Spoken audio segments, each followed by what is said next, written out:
plans are not always going to come to fruition, and you will have to adapt. Like we've said, that motto of plan, execute, adapt, plan, execute, that is the cycle. So I love that. And your perspective, Cordon, the quote of plan, what has that meant to you? What, when we set that out to you as today's kind of call theme, what spoke to you from that Churchill quote?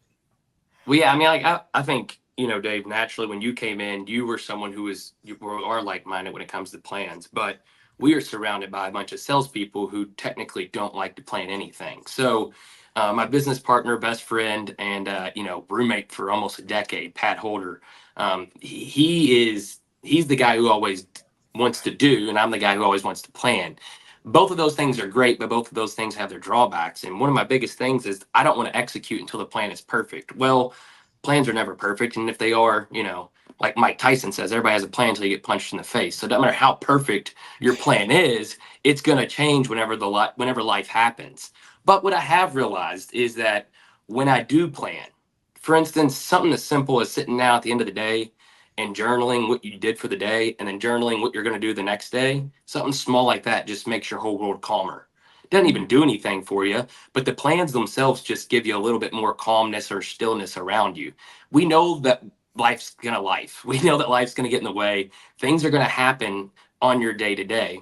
But if you actually have a plan of attack, it gives you more freedom to take those things on.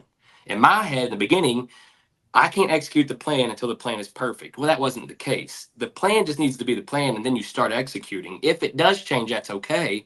But the idea of just putting something out there will give you, at least in my opinion, it gives you a calmness to going about whatever the task may be. Because there's nothing worse, in my opinion, than getting hit in the face and having to say I don't know to something. It makes me feel dumb, makes me feel underprepared, and it makes me lash out in a way that makes me attack the person who's just trying to get help, but realistically, it's just me not being prepared. So I think planning is important because it'll give you that calmness in those moments, but also understanding planning is just like you're saying, it's step one. Step two is actually the action.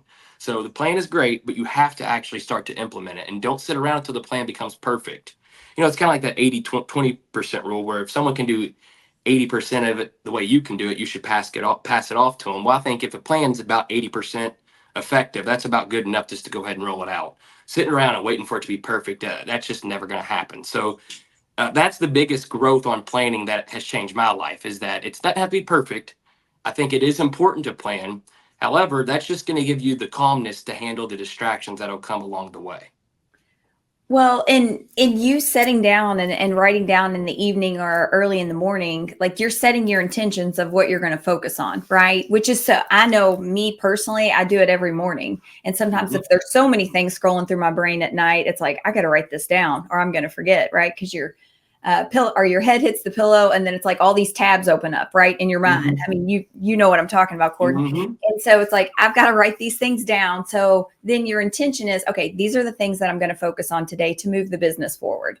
Right. And as an entrepreneur, the mind is constantly going. And so to have that list of a plan to attack. Now you might have to pivot, but you at least know what you're going to focus on. So, and I've noticed too, when you do those like journaling and whatnot, what you may feel like is a lot to do, you can put it down to like, oh, those are just 3 tasks. Now, one task you might have to go super deep on, but it feels like you have 50 things to do, but sometimes it's just one thing that you just need to go really deep on. So maybe block off 2 hours of your time for that. But everything else, it's not as bad. But whenever you're not organized or you're not planning it out, that's where it just feels like you have so much more. I remember early on having conversations with Dave when he'd come down here to visit us when we were opening a new territory in Arkansas. And I'm like, I'm just busy. He's like, well, what are you doing? I'm like, I'm just busy. I don't know. I'm just working from sun up to sundown. If it ain't this, it's that, it's that, it's this. It's different every day. I'm just busy. And a lot of that was coming from things of just not planning. Because a lot of times you take a phone call that'll send you on a 15-minute random task. Well, you would never have taken that phone call if you had planned your time differently at that moment. Now, granted, if it's a 911 call, you do need to take that at that moment. It doesn't matter how good you plan, you need to take those phone calls. But a lot of times when we don't have plans, like Grant Cardone says, white space on the calendar shows up, and that's where you find the devil. He's going to take away your time. Things are going to pop up. there went another day, there went another day, there went another week, there went a quarter, there went a year. What just happened? And that's what'll happen when you don't have the plan. So I think they're important to start it, but I agree with Dave. Me and him definitely have worked on this over the years, and I'm still working on this to this day. Is just implementing it and getting started, and that's where my business partner Pat always kicks me in my butt, because when I'm ready to roll it out, he's already been rolling it out for a week. So